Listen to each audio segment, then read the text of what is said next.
एक बार की बात है, एक घने जंगल में एक शेरनी ने बच्चे को जन्म दिया। लेकिन जन्म देते ही कुछ ही क्षणों में उस शेरनी की मृत्यु हो गई। उसी समय वहाँ से कुछ भेड़ गुजर रही थी।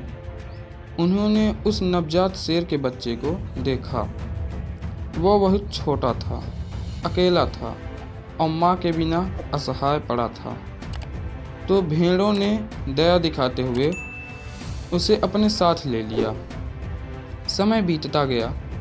वो शेर का बच्चा भेड़ों के साथ ही पलने लगा।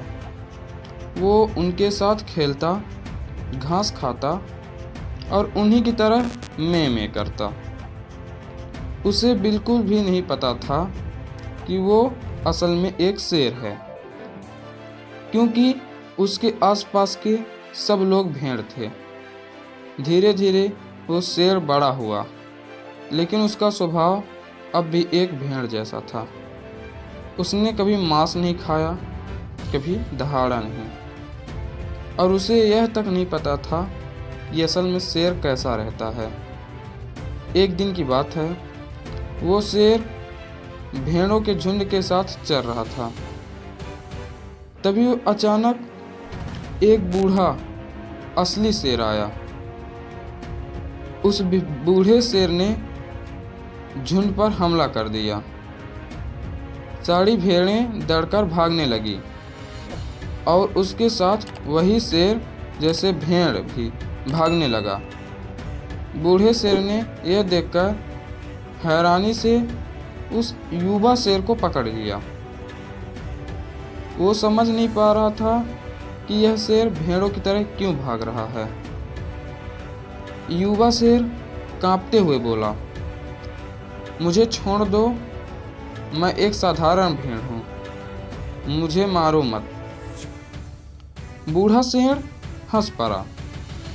वो समझ गया कि इस शेर को बस अपने असली रूप का ज्ञान नहीं है। बूढ़े शेर ने उसे नदी के किनारे ले जाकर कहा, इस पानी में अपना चेहरा देखो। युवा शेर ने कांपते हुए पानी में झांका और उसकी आंखें फैल गई। उसे एहसास हुआ कि वह किसी भेड़ जैसा नहीं दिखता, बल्कि बिल्कुल उसे बूढ़े शेर जैसे दिखता है। उसी पल उसने सच्चाई को पहचान लिया।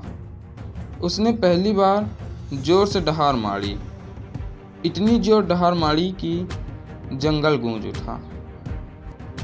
उस क्षण उसने महसूस किया कि वो हमेशा से एक शेर था, बस उसे इस बात पर विश्वास नहीं था। इस कहानी से हमें यह सीख मिलती है कि कभी कभी हम अपने अंदर की ताकत को भुला जाते हैं। हम दूसरों की सोच और माहौल के हिसाब से खुद को सीमित कर लेते हैं, लेकिन जब हम अपने असली रूप को पहचान लेते हैं तो हमारी दहाड़ पूरी दुनिया को सुनाई देती है। आपने अंदर की कमजोरी, डर और झूठी पहचान को निकाल फेंको, क्योंकि तुम भेड़ नहीं हो, तुम शेर हो। और जब शेर अपनी पहचान याद कराता है तो पूरी दुनिया उसकी आवाज़ सुनती है। अगर आपको यह कहानी पसंद आई हो तो इसे एक लाइक ज़रूर करें। नीचे कमेंट में बताएं कि आपको इस कहानी से क्या सीख मिली। और ऐसे ही प्रेरणादायक कहानी सुनने के लिए अगर चैनल पे नए हैं तो चैनल को सब्सक्राइब कर दें और बेल आइकन दबाना न भूलें, ताकि हर नई कहानी सबसे पहले आप तक पहुंच सके।